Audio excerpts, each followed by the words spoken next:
think I read too many children's books. I think so too, probably. My brain's slowly going to mush. Andrew, it's time for you to engage in the adult world away from the younger children you have to keep entertained as a father. But I can make all things rhyme if you just give me enough time. Are you telling me that you were a poet and you didn't know it? I think so. I think you read too much Dr. Seuss and that's it. All right, breaking out of the shell shock. It's time. Episode 58. We were gamers. Let's get amped. Woo! Woo! All right. It was a touch and go there for a minute, dude. Touch and go. You made it. I remembered we had to talk about a lot of things today.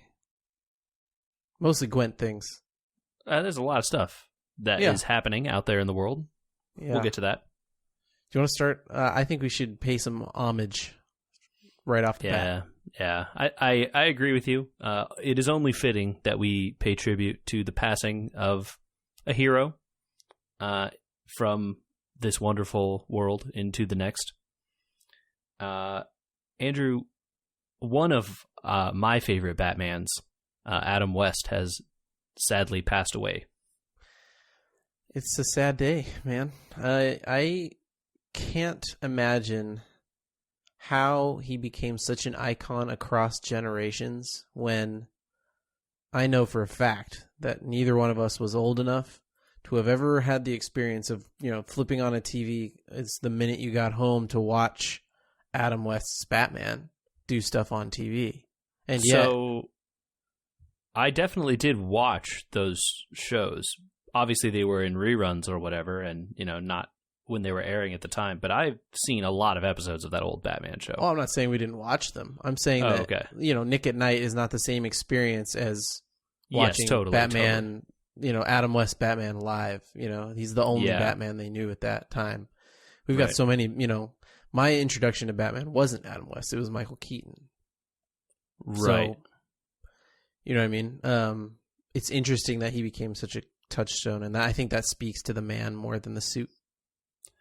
Definitely. And the show in general was pretty revolutionary for a lot of it wasn't the first time that there were strong women characters on that show. The Catwoman in the first season, the actress changed at some point. Mm-hmm. But she was a strong female presence in that show that wasn't looked down upon because she was a woman in, I don't know. Some ways the 60s are weird, but it was doing a lot of things that were different for the time. Having a woman dress up in really tight spandex and stuff was pretty risque, actually, at the time. And then having Batman run around holding a giant bomb over his head. It just adds to the absurdity of the whole thing. So a lot of those performances are well remembered. And, of course, Adams, Mr. West's being paramount among them. The deadpan way he could just deliver those really ridiculous lines. It's just like, where do you dispose of a bomb? And it's just looking around, it's like holding this giant thing over his head. Yeah. I have a hard time quantifying the nature of his acting. It's so self-referential in a way. Even though later he could point to himself as Batman and make jokes about how he was Batman, or sly jokes about it, or play off the fact that he was a childhood hero to so many people by playing the mayor in Quahog, the kind of dirty mayor, or the who was totally incompetent, rather than the clean cut Batman that was uber confident, and competent. Right. Even early on, watching him play Batman, approaching it from the age that we did, with much more complex, I would say, television. You can see his depth in a way, in experiencing. He knew what his Batman was more than the director or the people watching.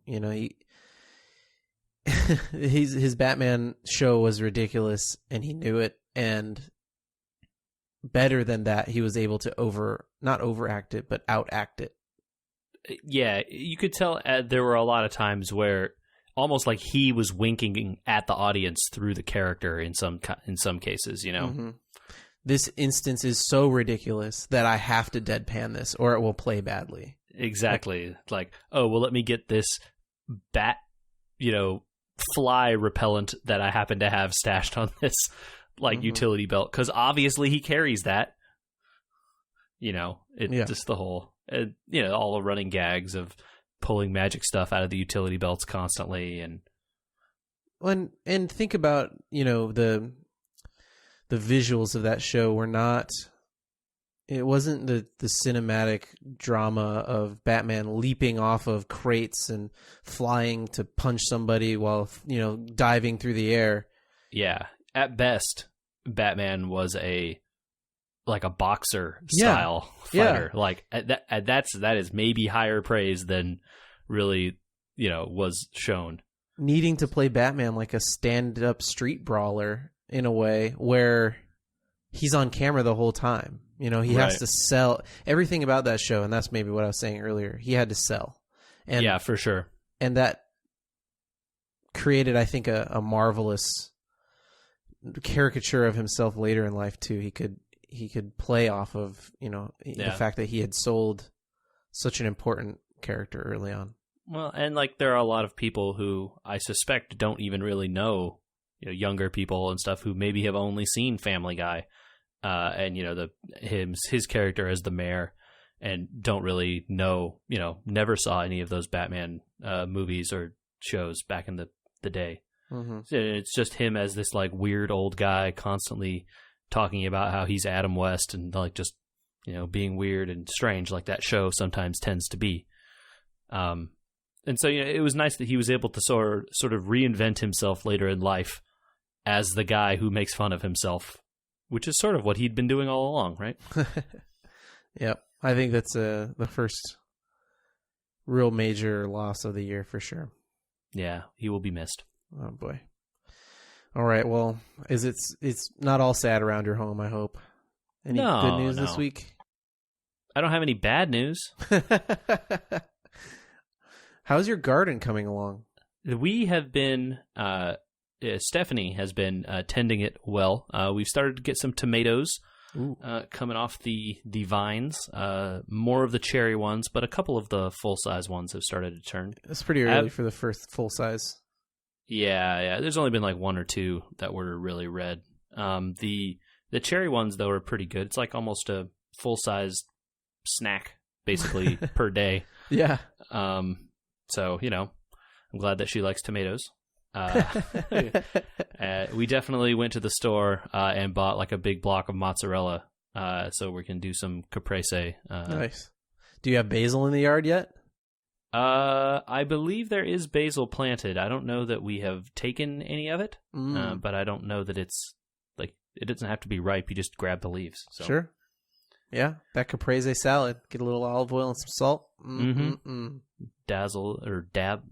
You dab while you eat it. Dab while you eat it. That'd be really hard to get the food in your mouth while you're doing the motion. I don't know if it would work. But maybe you could feed the person next to you. Yeah, there you go. Dab down the line. No, drizzle some balsamic on top. Yeah. I have a interesting. I would call it. What's the word for it? It's trivial. Trivia. I don't know. Somewhere along that line. That type of word. I can't think of it. No. How many watches do you own? 2. How often do they run out of batteries? Very infrequently. Oh, interesting. Okay. So I've got 2 watches as well. Katie has a few watches also. To be fair, these are... I don't own any digital watches. So that might... Yeah. That probably helps. So in the house, we've got, maybe 6 watches or whatever. And I just was fed up with paying $20 to go get my watch batteries changed all the time. Yep. So I bought it is a hassle. I bought a watch wrench. Ah, interesting. Wait. Is it actually called a wrench? Don't you need a screwdriver? See, so that's what I mean by it's like a piece of trivia or trivial, it's a trinket or a weird tool. What's the word for a weird tool that no one knows exists? think calling it a weird tool is the correct phrase. It's called a watch wrench. It's literally like it's a handled wrench that has spokes on it that you attach to the back of your watch into the little slots, so you can tighten and unscrew the wrench, the back of your watch. Okay, so it attaches to the back, and then you hold the front as it comes off. Okay, so I guess this is maybe too much information. There are two kind of backings to watches. One, you need like a flathead screwdriver or a spudger, and they just sort of open up, right? You can just stick a screwdriver in the seam and slap it open. Those are water resistant, but not waterproof. Mm-hmm. And those are really easy to change the watches. A couple of Katie's watches are like that. Both of my watches are waterproof, which means they have a different type of backing on them, which is a screw backing, right? So you can actually crush down on a gasket to prevent water from getting into the seam.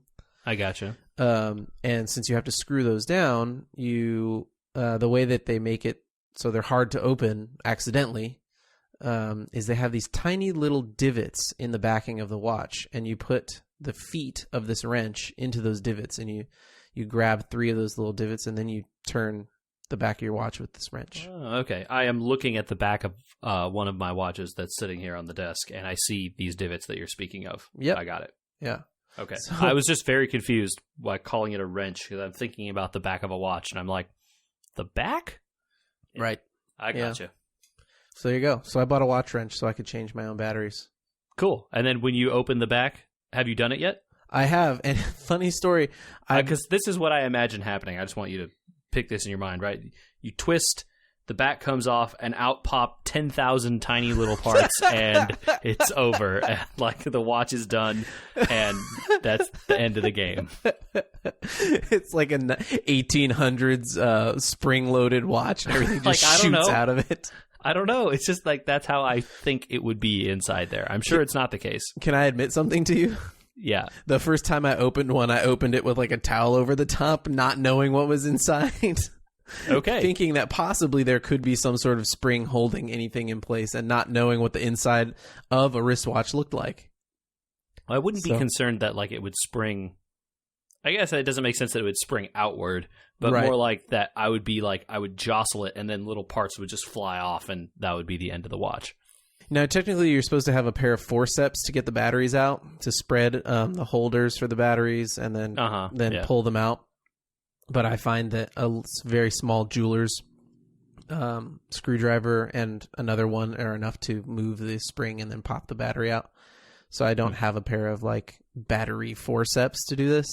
Okay. But the funny part about it, I think the revelation wasn't that watch wrenches existed and that you could change the batteries in your own watches. It's that every single watch that I've opened up has needed a different battery. That's not that surprising. I mean, it's a little bit surprising. It's between my two watches that are exactly the same size. Mm-hmm. Yeah. I bet the different companies and stuff are just going to use different stuff because they can, right? Yeah, different guts to the watch need different amounts of power too, probably. Yeah, like depending on, does it have a date time as well as just the time, right? Like just the face, and then how much, the battery that requires and all that stuff. Right, yeah. Well, that's enough about watches. Anyway, I just thought that it was an interesting piece of trivia. I thought it was interesting. That's cool. That's cool. I have never seen one of those, and that sounds rad. Well, when your watch battery runs out, let me know. Okay, I think I might. I think it's time to get into some gaming stuff. Are we supposed to talk about gaming on this show? What is? Yeah, I guess. I don't know. Andrew, there's a big gaming conference going on right as we record this. I don't even know what you're talking about. The Electronic Entertainment Expo, better known as E3, is currently happening. Oh, that still happens? Yeah. Yeah, kind of. And like that's sort of how I feel about it too, in a weird way. That show has waxed and waned in its attendance between A, attendees, and B, like Microsoft, I think, has skipped some years. A couple other companies have skipped some years. Yeah, definitely some companies have skipped. I don't think Microsoft has, not in recent memory. But this is the first year that it's actually open to the public. In theory, before you had to, in theory, be a member of the industry in order to get in. Although how well that was enforced when to be a member of the industry, all you have to do is work at a GameStop. That's not really... You're not in the industry because you're a clerk at a retail store. Yeah. I think they really limited themselves by doing that in the first place. The attendance at the convention and possibly getting more vendors and all that sort of stuff was really hampered. Like if I'm Razer, why do I want to sell to people in the gaming industry? They probably already own everything. You know what I mean? Oh yeah, but I mean Razer wasn't at this show, right? That's why, right? It was in theory catering to press and right. and industry and stuff like that. And now that they've opened it to the public, well, it will be a different thing. We're agreeing. Yes. I just sort of wanted to get that out there just in order to preface and sort of say I don't think we're really going to have anything to say about it. Nintendo doesn't... We're recording this before Nintendo goes, and I'm somewhat interested in seeing if they have a huge lineup for the Switch, because I think that the only way they're not the standout of the news cycle, quote unquote, of this show is if the news is, and Nintendo falls on their face again and has no new games to announce.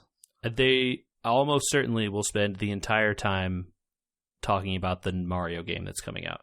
Yeah. There's nearly no chance they do anything other than that. Yeah. I really wish, though, that they'd just say, hey, look, guys, we already announced our console before E3, and here's the 400 games that are coming, or something, you know what I mean? Yeah. That's all they have to do. Smart, but I don't think they're going to do that. That's all they have to do. They don't even have to show any games. They walk out and they say, here's the list of all the games that are coming. Have a nice E3. Boom. The one thing I will say about Nintendo stuff, I didn't really plan to talk about this, but since you're talking about Nintendo stuff, did you see the Mario plus Rabbids game? Yeah. Did you see what the gameplay of that game actually is? No, I just saw that they were Mario plus Rabbids, and I was like, okay. It's XCOM. No. Yes. You can play XCOM on your Switch? No. The Mario and Rabbids game is XCOM. That's what I'm saying. So you're going to get XCOM for your Switch with Mario skin on it. It's Mario runs up to the blocks and takes cover and shoots at a rabbit or an enemy rabbit on the other side. You can combine your class characters together and do moves, and you can blow the cover up and stuff. And turn-based, you have a little health bar, just like XCOM, man. All the movement is on a grid and stuff. It is the Mario-ist version of XCOM that you could think of. And I don't know, that sounds pretty cool to me. I liked XCOM. I'm in. I bring out the game. I'm in. Yeah. So, you're saying that, Nintendo, I don't know that game will be at the Nintendo show since they showed it at the Ubisoft show. But yeah. Anyway, I thought it was very interesting that they're actually doing stuff like Mario has a gun in that game. I think that tells you a lot. That blows my mind. I'm sold. I know. Isn't Mario supposed to be the gun? Where do the fire flowers go? Good question. Good point. Right? Well, Does you he got blow Super the Mario gun up? Sunshine where he had the bubble gun or whatever. Yeah, the water thing. But that was a backpack or whatever. He's just holding this arm cannon. I don't know. It's really weird, dude. Okay. Anyway, I don't know what to think about that thing. It's so strange. weird. It's interesting in a way. Yes, exactly. Well, the only news to come out of it for me was that literally the only way to get PC games covered at that thing is for PC Gamer to show up and hold a panel. So props to them for that, and for Day 9 for hosting it, and for Harebrained Schemes showing up and showing off a lot of Battletech. Yeah, dude. More people talking about and playing Battletech is always good as far as I am concerned. Well, especially because you and I are invested in the game, and also I want a good multiplayer live experience rather than searching for a game forever. So yeah, the more people, the better. Definitely. Did you have spend any more time with that beta? I did. I've played a few rounds. I will say that the 15, 20, and 25 point levels, so if anybody's ever played a tabletop game before, a lot of times if you're building your own armies or whatever, you kind of have a point system, and each unit... Just try and keep the two sides equal, right? Right, yeah. It's not okay, well, I took all the best things, and I took 5 of them, and you took 5 things, but you took the worst things. Instead, we agree that every unit except for the best unit is worth 1 point, and that's worth 2, and we're playing a 3-point battle.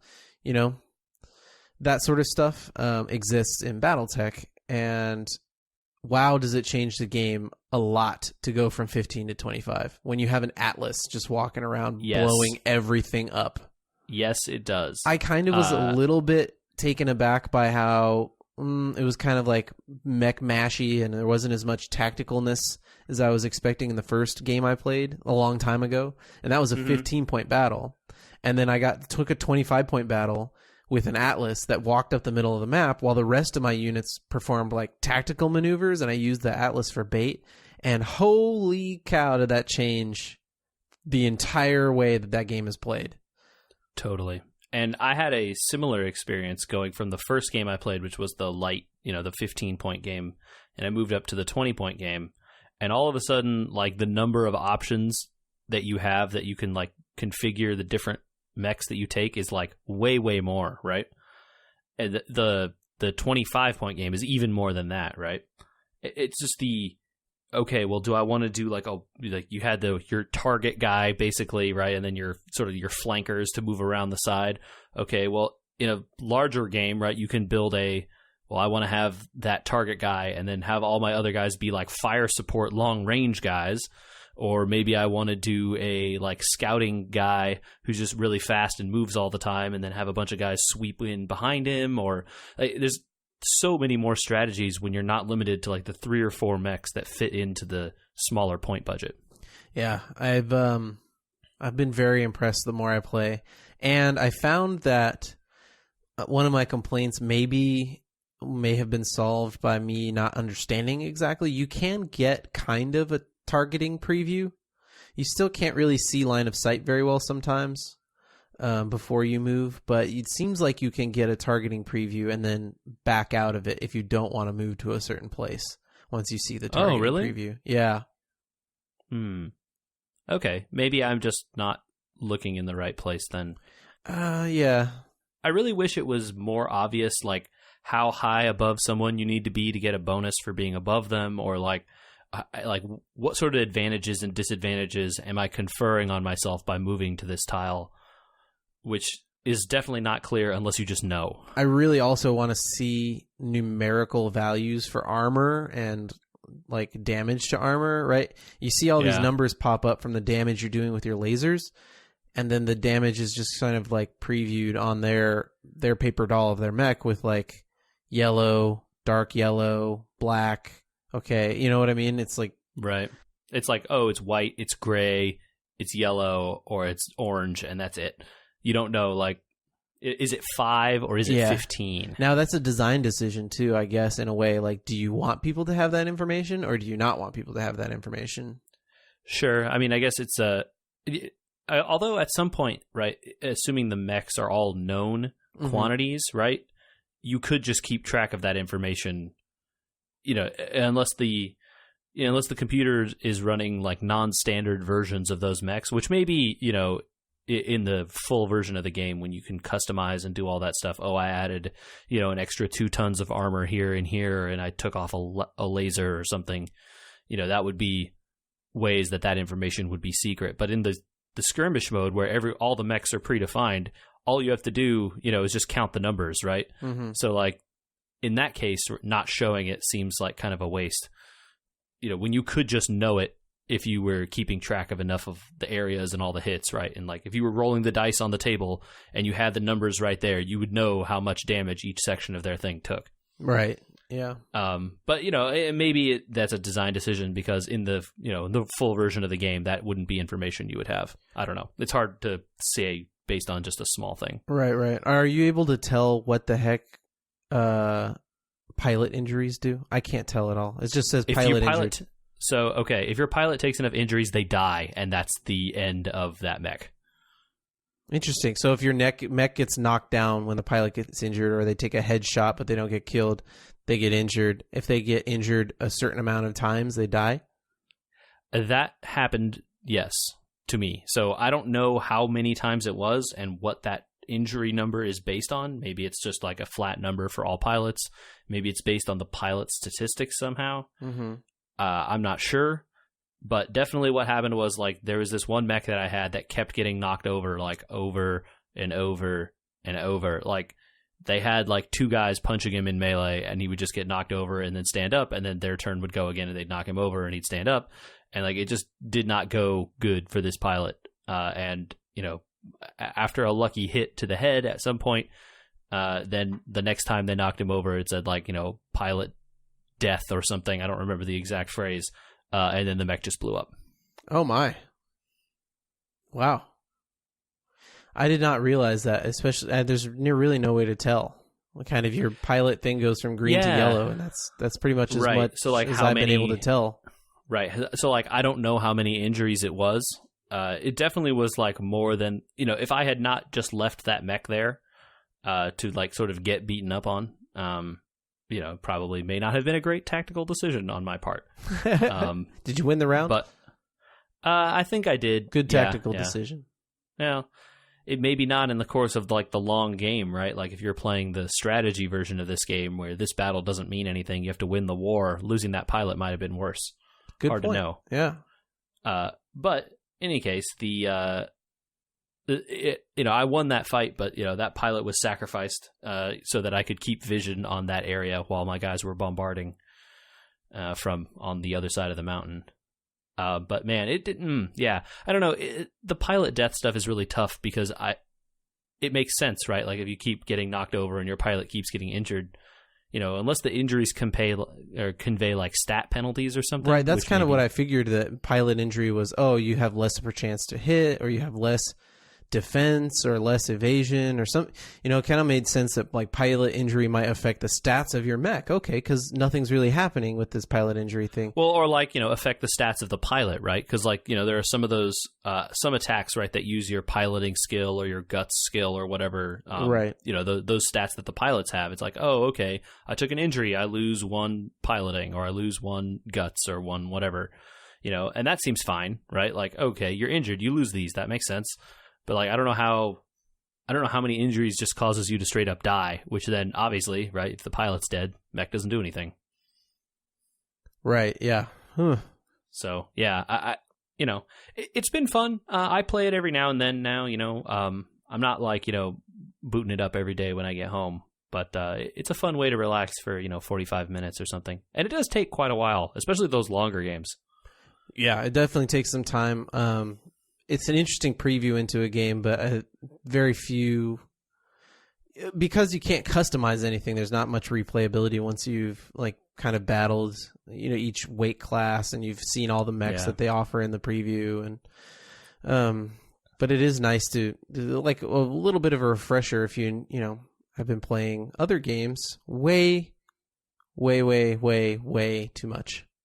Yeah, there has been some other stuff going on, at least for me. I'm not sure how much you have been getting into it, Andrew. We sort of alluded to it a little bit last episode, but I think you have as well, been playing some Gwent. I have also been playing some Gwent, and I like it. I also really like it. A lot. It's pretty fun. I think So we made the comparison to Hearthstone a little bit last time when we kind of explained the basic rules, but someone on the internet actually explained it in a different way, which I think is maybe a little more apt.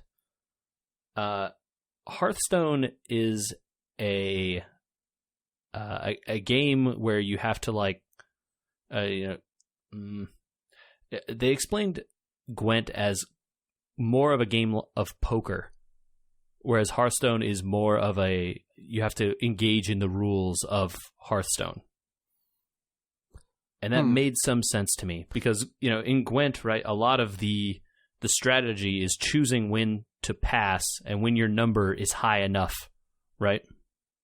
Right. Or we'll get into the bluffing or the card usage later. Right. Knowing that when you pass, you're going to lose, but you're going to lose because they have to win. You know, there's a lot of that tactical style thinking only in kind of the numbers game of it. So, right. I would say that Gwent, if we're just describing between the two, Gwent is more what I would recall of a classic tabletop card game. The rules are static. The abilities are defined. There's a lot less chance involved. Yeah, very little chance. It reminds me more of like the old Warlord days where your decks were defined in character. You had a design choice behind them, and they were within the design of the game. Like, I'm going to play this team, and this team damages its units and uses damaged units to boost their strength. Whereas Hearthstone has, like, oh, you could play Beast Hunter or whatever, but most of the time you just kind of, like, have some beasts, and then, like, the beasts are affected by things, and you just kind of play the cards as they come up, and there's no... You can't play the deck as much as you play the hand. In a way. Yeah, so that's right. And that was sort of my comparison with poker, right? Because in poker, right, you have there's no well, I guess poker more comes in the bluffing aspect, but in Hearthstone there's a limit on what you can play every turn, right? So you end up being forced to build your deck in a certain kind of way because you're going to have 1 mana and then 2 mana and then 3 and then 4 and then so on, right? But in Gwent, you could just fill your deck with every card with the numbers as big as possible and then just start playing them every turn, right? There's nothing stopping you from just taking all the big numbers and putting them in a deck. What stops you from doing it is that those guys don't generally do anything with each other than just have big numbers. And usually just having a big number isn't enough to win, right? You need to rely on those synergies and those combos and doing like having this guy take damage and therefore buff himself by 2 and then discard this guy. When he comes back, he gets 5 and all this sort of stuff.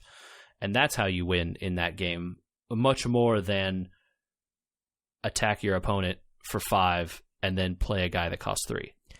And I don't know about you, but most of my games, most of them are at least one round is like close. Like, oh yeah, 1 point or tied or... a lot of the times you make these decisions on your combos and stuff, and you can only do the best you can do, and then all of a sudden, like, oh man, their combo was also really good. And yep, and you have to react, right? Like, so for instance, I've been playing a deck that sort of like all the guys buff each other up, and you get like one really big set of guys that when you play all 3 of them, they do like a ton of damage to one really big unit and are huge on their side, right? Mm-hmm. So like that's what my deck has been doing, but you have to get 3 of those same guys out in order to make that thing happen, and then that's it. That only wins you 1 round. You can't do it again, right? There's only 3 allowed in a deck, so it wins me 1 round. Well, whether that's the first round or the third round or the second round, right? But that's not enough to win the match. You have to win twice. So then, what do I do for the rest of the deck to get that second win? Right. And then, oh, well, he ruined my ability to do that by killing one of my guys. Well, now what am I going to do, right? Like, you have to adapt on the fly. It's a lot more, knowing how the things in your deck work together. It's a lot more reliant on that. We did a really good preview of this, by the way, if anybody's kind of a little bit lost. JJ kind of mapped out the structure of the game on last week's episode in a quick preview because we wanted to kind of get to the meat of the time we spent in it, and I hadn't quite spent as much time as he had. So if you're looking to kind of acquaint yourself with the very, very basics of how this is played, take a look back last week and give that a listen for I think it's only about 10 minutes or so. Yeah, it's a pretty quick one. Yeah, but in long and short of it is you combine cards to try and win rounds by coming up with the biggest number. And both of you end up passing, and no one takes, like one of or the 2 of you win. And you have to do that 2 out of 3 times. So these decks are a lot smaller. They can max out at 40 cards, but as we've always, that's what I mean, I think, when I say it feels more like an old card game, right? Like Magic had a minimum size. It never had a maximum size. But you always knew that in tabletop card games, you try to do the minimum, right? If you best you can. Whereas Hearthstone tells you exactly what you have to have and makes every deck more even. And to be fair, Gwent has a minimum as well, right? Well, yeah, that's what I mean, is that it has a minimum, but you can also go above the minimum if you're trying to make some sort of tactical choice about having that extra card or two in your deck. Sure, and there are definitely cases where, you know, there's a lot more of like you play this card and all the copies of this card jump out also, or you can do something that cause a bunch of cards from your deck to jump out onto the field and stuff. So like, you know, in Hearthstone, a lot of people have been complaining about Patches the Pirate, right? The little 1/1 pirate guy that does that exact thing in Hearthstone. Mm-hmm. Play a pirate, get a free 1/1 charge. Well, in Gwent, there's like 15 different cards that do that. Yeah. And they pull out like 3 other copies of cards that do that. All of which increase each other, or like, you know, damage your opponent's guys by 2 and then you get 6 guys or something. Yeah.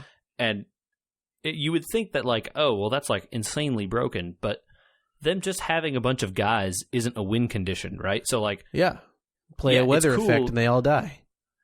Or play an anti-weather effect and all the guys they just got also go away. Yeah, or pass the round and now they have no cards. Yeah, cool. They just spent all their cool moves to summon all these guys and get their side all huge. Okay, I'm just going to pass. You know, you spent a bunch of cards to do that. I'll just pass. You're going to be down 1 card from me, right? Because I didn't play 1 and you did. And going into the next round, I'm going to have an advantage.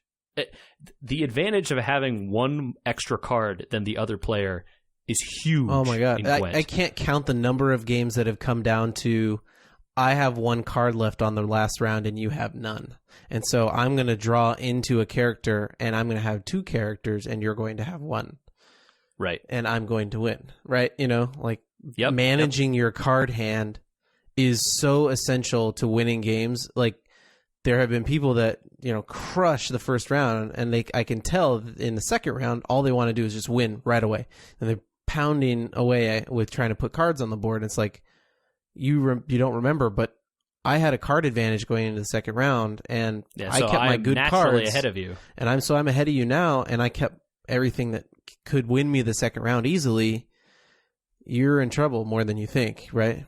Yeah, it definitely, you know, I have, you know, that deck that I play where you get these huge guys. You know, it's a Northern Realms deck, and nice. I have definitely played the combo out on the first turn, right? And I have like 70 strength or something on the first turn. You know, not on the like first card or whatever, but like in the first round, right? Uh-huh. Like I played, you know, like I'm down to 4 cards or something in my hand, and then my opponent's like, "Oh, okay, well, pass," and he has like 30, right? And you're like, "Oh, I like super overcommitted here. Like I blew the big like cool thing that I could do up front." Right. And then turn 2, I have 4, he has 5 cards, right? But he wasn't playing his best stuff. He was just like throwing stuff out there to keep me invested, right? Mm-hmm. And then, you know, turn 2, he comes out with like 100 points of stuff. Right. And his deck is down to like 5 cards after that. And meanwhile, I'm sitting on, you know, whatever the last 10 of my deck are. Right. And now it's going to turn 3. I have like 3 cards and he has 5 and like 2 cards left in his deck because he's, you know, done through a whole bunch of them. And, you know, he knows exactly what those 2 cards are. And I'm praying I draw something just playable, you know, and it really, the strategy comes out in those ways. And so if you don't react properly, you know, you get baited into that like extra, like overcommit to the round, you know, it's about both. You have to win both rounds, not just that first one. Right. Yeah, I've definitely been in the situation too where, okay, I've got this really low cost card. My combo cards for it aren't here. And one of the things about Gwent is you don't draw much.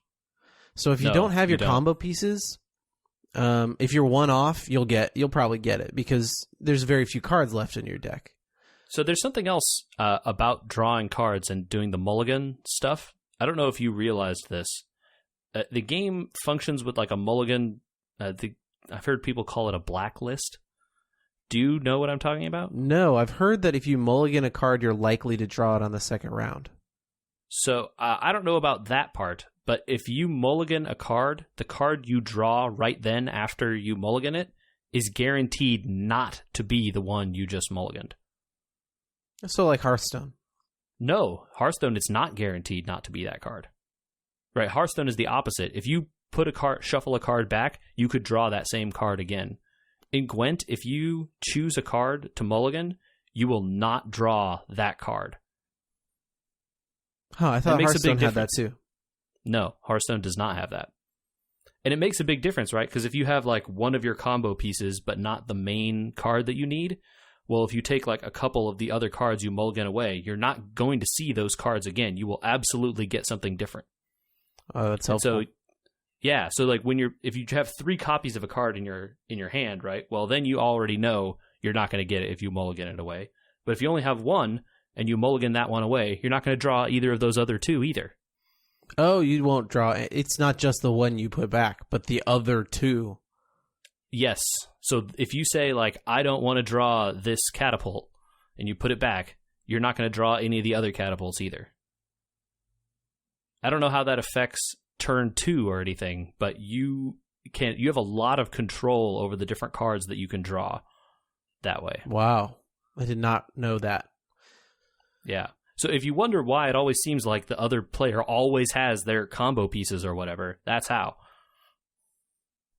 Of course, sometimes you can just draw poorly.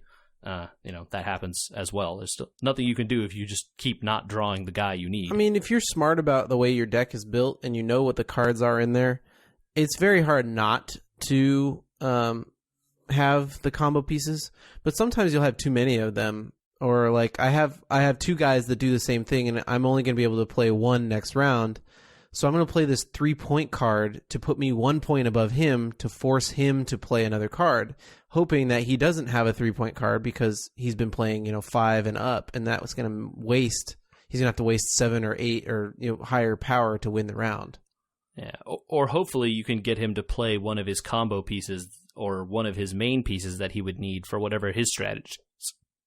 Right? You want to try and keep them invested just enough so that they overcommit to a round the same way I did in that game. Before. It's a really interesting kind of like brinksmanship, right? You're like, okay, well, I'm going to play a 5. Okay, well, I'll play a 5. Now we're tied. So then, okay, well, then do I want to go really hard and play like a 9? And then are they going to come in with a lower guy that destroys, or how are they going to react to you all of a sudden being very high up above them? And I've actually like ended in a tie in this game. Oh, multiple times, yeah. Round 3, both of us have 1. Tie game at the end, we both win, and it's a draw. Now, I spent a lot of the time, and that's why I was going to have you talk about it last week. I spent a lot of the time in the tutorial. Yes. Or the single-player challenges, as they like to call it, playing against all the factions. Mm-hmm. I really liked their single-player thing. Yeah, it was cool. It was a lot deeper, I thought, than the hand-holding that I've seen in some other types of free-to-play games, where you okay, we're gonna play your game together, blah blah blah. I mean, the very first tutorial that you play when you start the game, right, between Geralt and Ciri, where they're telling you, look, these are cards, this is what it looks like, and play this one, and that kind of stuff, is very handholdy. But once you get out of that and you go into the other challenges, it's sort of just like, hey, play the game, man. See what these guys do. It'll give you some tips about what their deck is likely to do and what kind of things you can do to disrupt it. But it sort of just leaves it to you to figure out the puzzle of what things you can do to make your strategy work against these guys. Yeah. But then you get dropped into play some games, Here's all the factions. Yeah. Here's all the other leaders in all the other factions. Here's a couple starter decks. Go at it.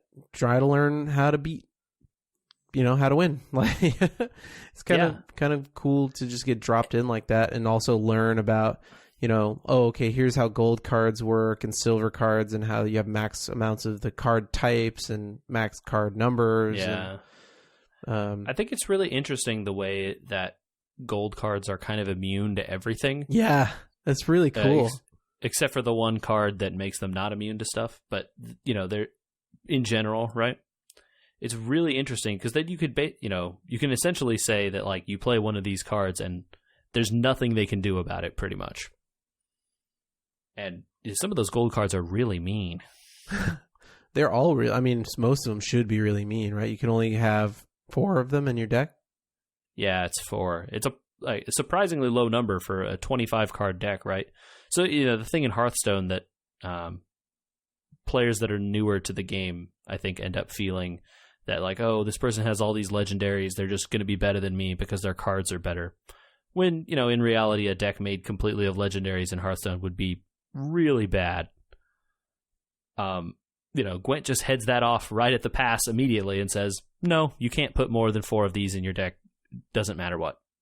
Right. And so then that kind of lets them go crazy with the design on some of those things. And some of those ones are just like, oh, it spawns, a 15 power guy on your side, a 5 power guy on their side. And if you kill the 5 power guy, your 15 power guy gains 10 more. And you're like, oh my God.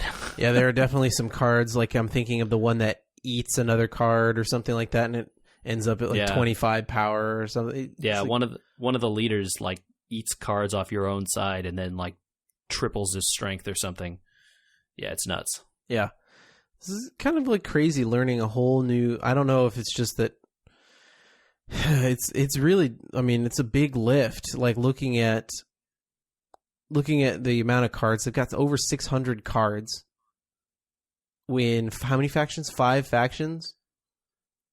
6? Northern Realms, Skellige, Nilfgaard, Scoia'tael, and monsters. Yeah, so 5. So 5 times 3 because there's 3 leaders per, right? So 15. Right.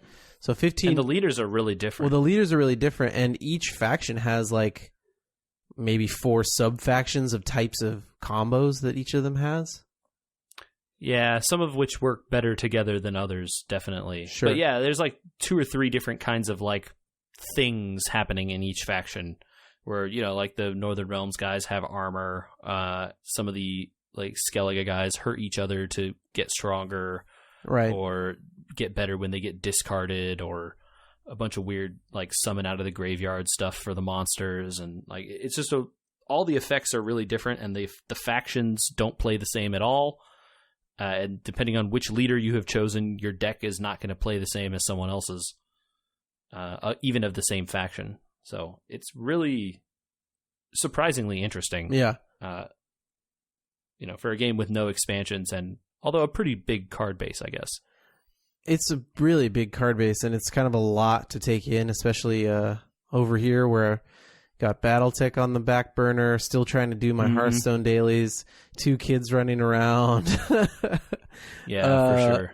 And then you sit down to Gwent and you're like, I feel like a deer in headlights. I shouldn't feel this behind on a game that's still in beta.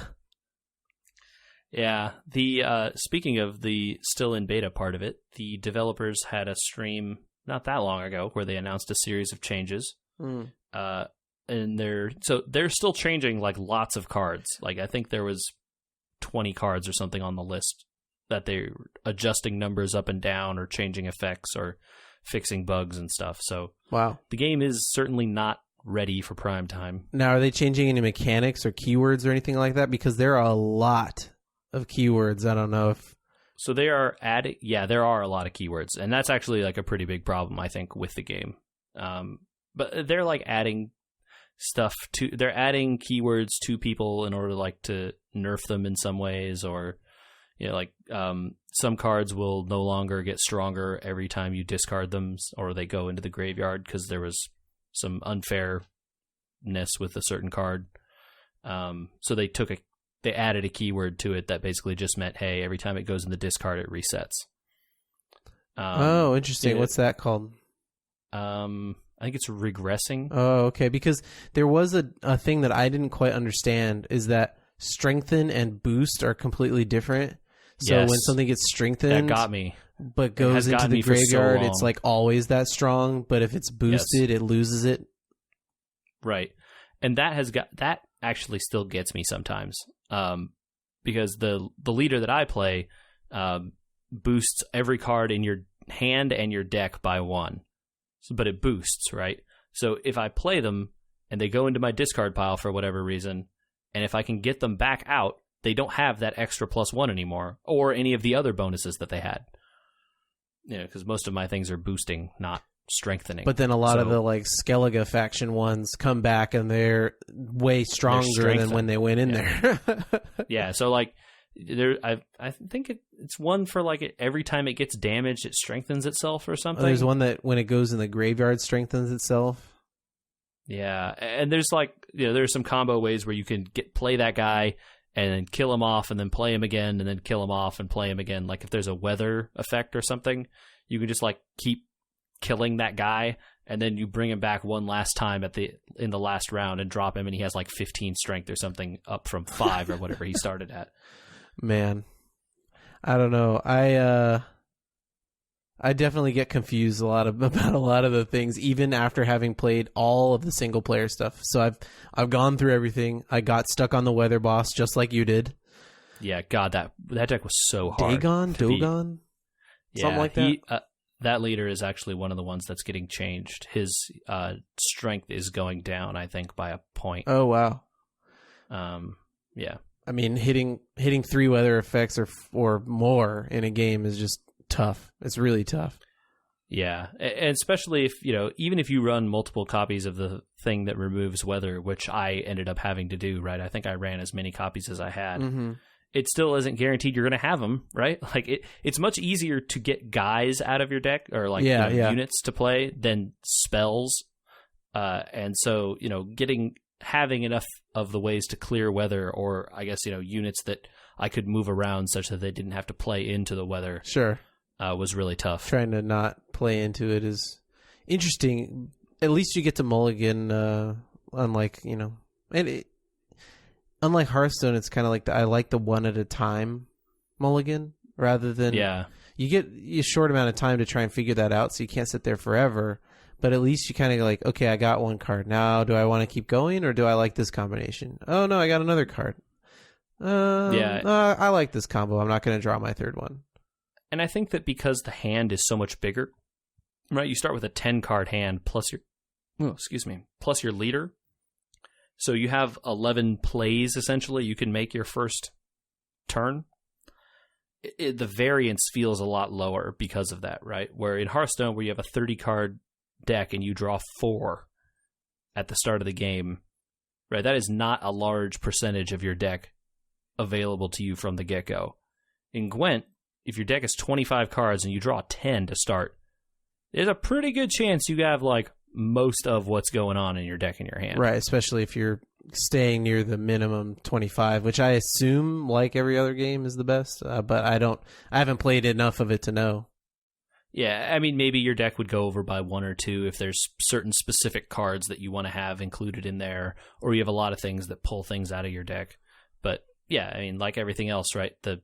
The numbers matter, and having a lower number means you have a better chance of getting the things you need. It kind of bothers me during the mulligan, though, that you can't look in their graveyard, right? So, yes, that's a huge complaint I have also, and I think that they have said they know about that, and they wish that other people, or that you could, right? Because I definitely think I would like to hide that mulligan and go look at my own graveyard in some cases. Sure. Or their graveyard to see, okay, have they played this thing? Or did I play one? Yeah. How many of these did I play already, right? It's round 3. I don't remember how many of this one guy I played. I know I have 3. If I mulligan this guy, is there a chance I get him, or did I already play him, right? Yeah, I mean, I'm sure a lot of people are already using deck trackers for this game, but I think even then, within the game, you should not be forcing people to go outside the game for solutions. Especially in a game that has a lot of revealed knowledge, right? Like in Hearthstone, there's a lot of hidden knowledge, right? You don't know what you don't know what's in their deck, right? You also don't know what's in their deck in this game. But once they've played a card, you sort of know everything about that card, right? There's nothing else it could be doing. And especially, since it's likely if they played one of it, they probably have more, right? In general, or unless it's a silver or a gold. But if they have 1 bronze unit, they probably have 3 of it. It's generally better. Not always, but generally. So how many of that bronze guy did he play, right? I want to go see. Did he play 2 or 3, or 1? It helps you think about what's coming up next. And being forced to track that, outside of the game is frustrating when you could just, there's nothing stopping you from using the UI to go look in their graveyard like you can during their turn normally, right? Like, you can just look at their graveyard during your turn if you want. Yeah, or your own. But not while you're mulliganing. Yeah, but not while you're mulliganing, because reasons. I think that has something to do with the mulligan overlay. I'm not quite certain, though. I'm not a programmer, so... Yeah. I don't know how you solve those problems, but I know there are definitely some UI things in Gwent that could use some work for sure. Or a little bit more explanation for certain things, like what the heck is transmute? I can tell you that. Transmuting is how you make a premium version of a card. So you have to have an extra copy or use up a copy of a non-premium version of a card? So... transmuting, right, makes a non-premium version of a card into the premium version of the card. I guess we should explain a premium card is a animated card. So the equivalent Hearthstone idea is like cards that are golden, right? In Hearthstone, the golden cards kind of have like little animations and look all shiny and fancy. In Gwent, they don't really have that concept, but they do have cards that are like animated GIFs, right? All the artwork has an animated version where it like moves around and does something cool or whatever. More so than in Hearthstone, where they kind of like they animate the picture. This is more like a actual video style animation for the most part. Right, and like that it looks cool in motion, right? Like all the artwork kind of moves in a way that is, if they're in a cool pose or whatever, usually you'll see them zip in and out or do something. Or fun. The trebuchet fires. Right, he throws the rock, or the mage that shoots lightning has lightning crackling all around him out of their hands. That kind of stuff. But so the transmute option would take your normal non-animated version of that card and turn it into the animated version of that card. It uses the other currency that isn't scraps and ore. It uses that powder currency. Oh, man. Let's talk about the currency for a second. Thank you for reminding me. Yep. I knew you wanted to get into this. Oh, you know me too well.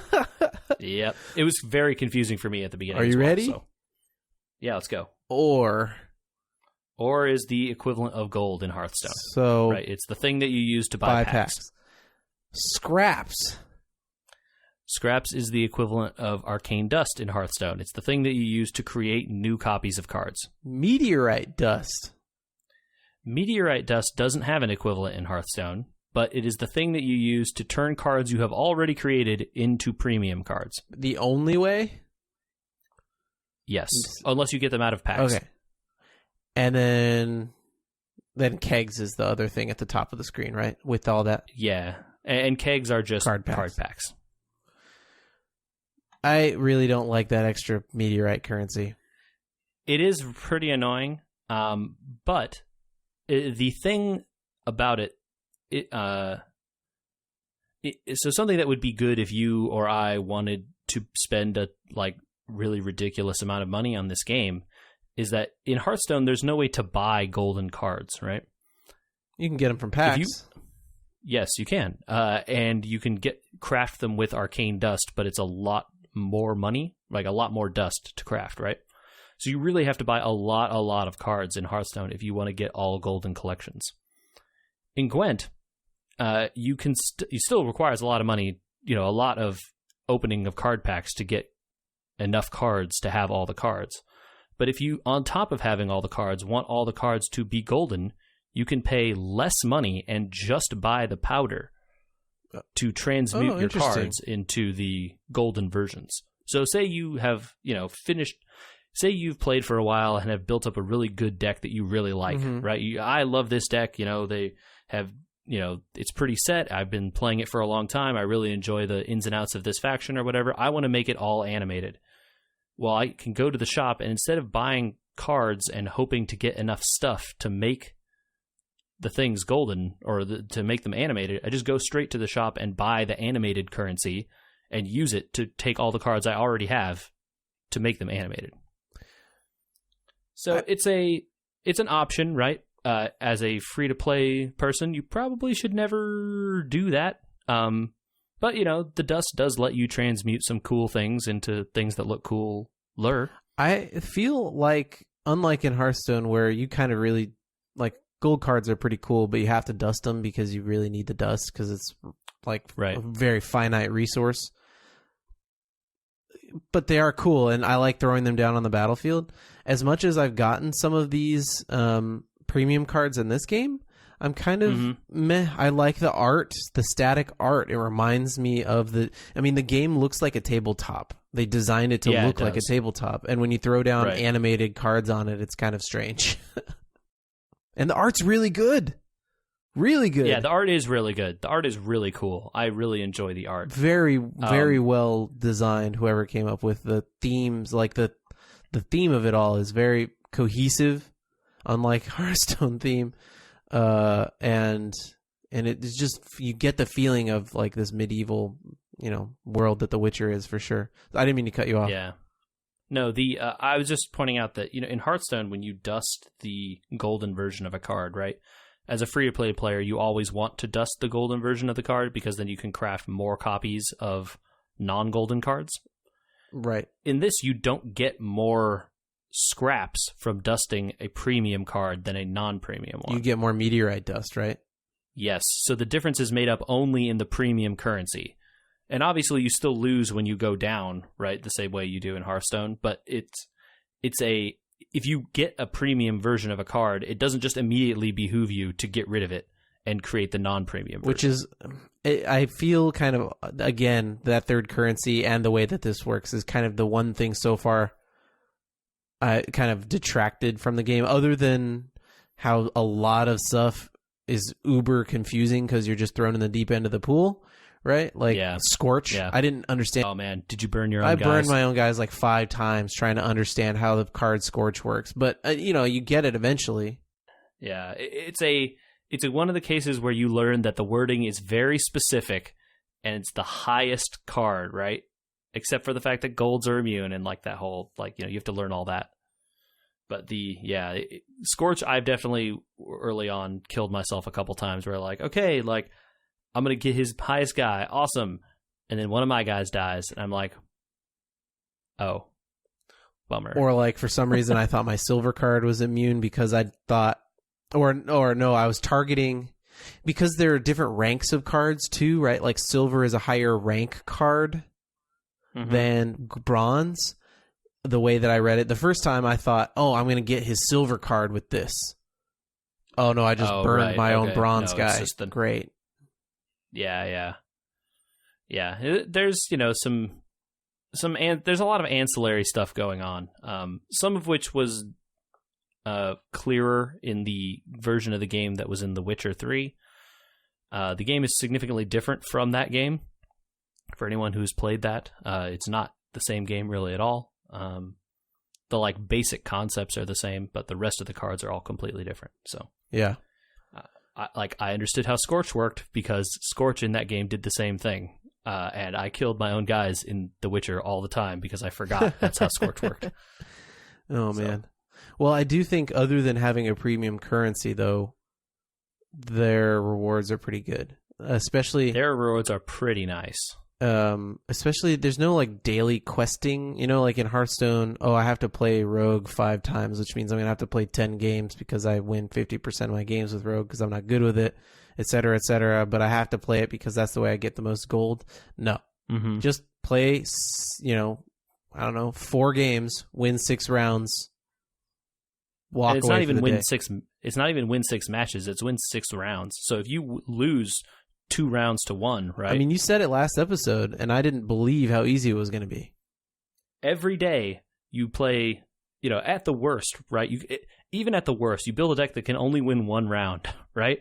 That's 6 rounds, and you get enough currency to buy a keg or a pack of cards, right? And then you can stop right there, and you're good, right? Now you've moved into the actual non-casual matches where you're starting to get ranks. Is that right? Because I'm still level 3, so I can't do much. So once you get to level 10, you unlock the ranked matchmaking, which is exactly the same as the casual matchmaking, except now you have points. And it's essentially like an MMR rating, right? And it goes up and down. You win, you gain points. You lose points. But it shows you how many exactly you have. And it has tiers set at certain thresholds. And when you pass that threshold, right, you get some reward.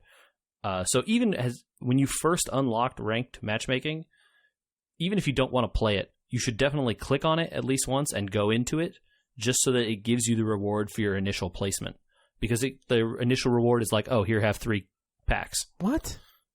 Yeah. And so then like, oh, you made it to rank 5. Here's 100 scraps. Oh, you made it to rank 6. Here's another pack. Oh, you made it to rank 7. Here's a bunch of dust. Like, they give you like stuff for ranking up in that matchmaking mode. It's worth playing. Wow. Like, I don't play as much casual anymore because there's no reason to when I get rewards if I win. And if I lose, well, I already got some cool stuff for it. And, you have the chance of winning. And your 6 rounds per day count in rank too, right? Heck yeah, they do. So, I play my, 4-ish games in there, and maybe I gain 50 points total, up 50, down 45, up 55, down 40, over the course of 4 games, and good enough. Call it a day. Now, one of the complaints that a lot of people have had about games that don't have a lot of randomness, right, is that it becomes like chess in a way. It always is going to play out the same. In Hearthstone, let's say you're playing against a freeze mage, and it always plays out the same. So even then, with all the randomness, I kind of feel like people tend to gravitate towards finding a way to make sure the games play out the way that they're quote-unquote supposed to. Now, they say, oh, it needs to have the random factor, otherwise it's just going to always play out like that. But chess is black versus white on the same exact type of board with the same exact type of pieces. Have you played enough in ranked now to kind of get a feeling about whether this is going to get stale the higher up in the ranks you go, and you're always going to face the same things, you're always going to play the same cards on the same rounds? I kind of don't have that feeling yet, but I've only played, 5 or 6 days of the casual matches. So I think that for sure, once you start pushing into the higher ranks and stuff, you're going to start seeing the same stuff over and over. Because like, hey, someone figured out what the best deck is, right? Like, and it happens in Hearthstone too, right? Someone finds out what they think the best deck is. They post it online. Everyone starts playing that deck. Now there's tons of that running around. Oh, it's Pirate Warrior this expansion or whatever, right? And that definitely happens in Gwent as well, right? Someone said, oh, I found this really cool Nilfgaard deck and it does all this cool stuff, and now everyone is playing that one deck. And you sort of see the same, right? Like, people play the best cards in each faction every time, so almost certainly if they're playing Nilfgaard, they're going to have these little golems that show up, or the monsters are going to play fog, and there's going to be a bunch of little fog guys that jump out, or you see the same stuff over and over, right? So in that way it is, but not every, maybe not every person has the exact same collection of cards, right? And so you can't know, did they draw that one weather card that this deck probably has or not? So should I play into it assuming they don't have it, or should I, assume that they do have it and try and play around it, but potentially to my own detriment? Right. Or should I just completely ignore the other person and do my thing over here, and, if they have things that stop me, so be it. Well, we liked it. We wanted to talk about it, and there you have it. There's the Gwent special, the Gwentisode. Yeah. Right on. I want to always follow up when people email us stuff, JJ, and I think this is an interesting little email we got about The Grudge and The Ring, and a piece of information I didn't have that I hope you don't have, because it's going to blow your mind. Okay. Tran sent us an email that says, just a quick breakdown, because you don't do research, essentially. Ju-On, The Grudge, was originally released in 2002. The Grudge was released in the US in 2004, the remake. Ringu, the Japanese, was released in 1998, and the Ring US version was released in 2002. So The Grudge was the one that got released closer back to back. I don't remember what we said at this point. I don't either, but that's good to know. At least in The Grudge, the U.S. version still takes place in Japan, whereas The Ring moves the storyline completely to the U.S. I remember going to see The Ring in theaters when it first came out and had nightmares for months. I could not walk in front of TVs if I was in a room by myself. Also, I had nightmares for months after watching The Grudge. Mostly would freak myself out while washing my hair in the shower. Yeah, this is why I don't go to scary movies, you guys. I just don't do it. Well, now we know.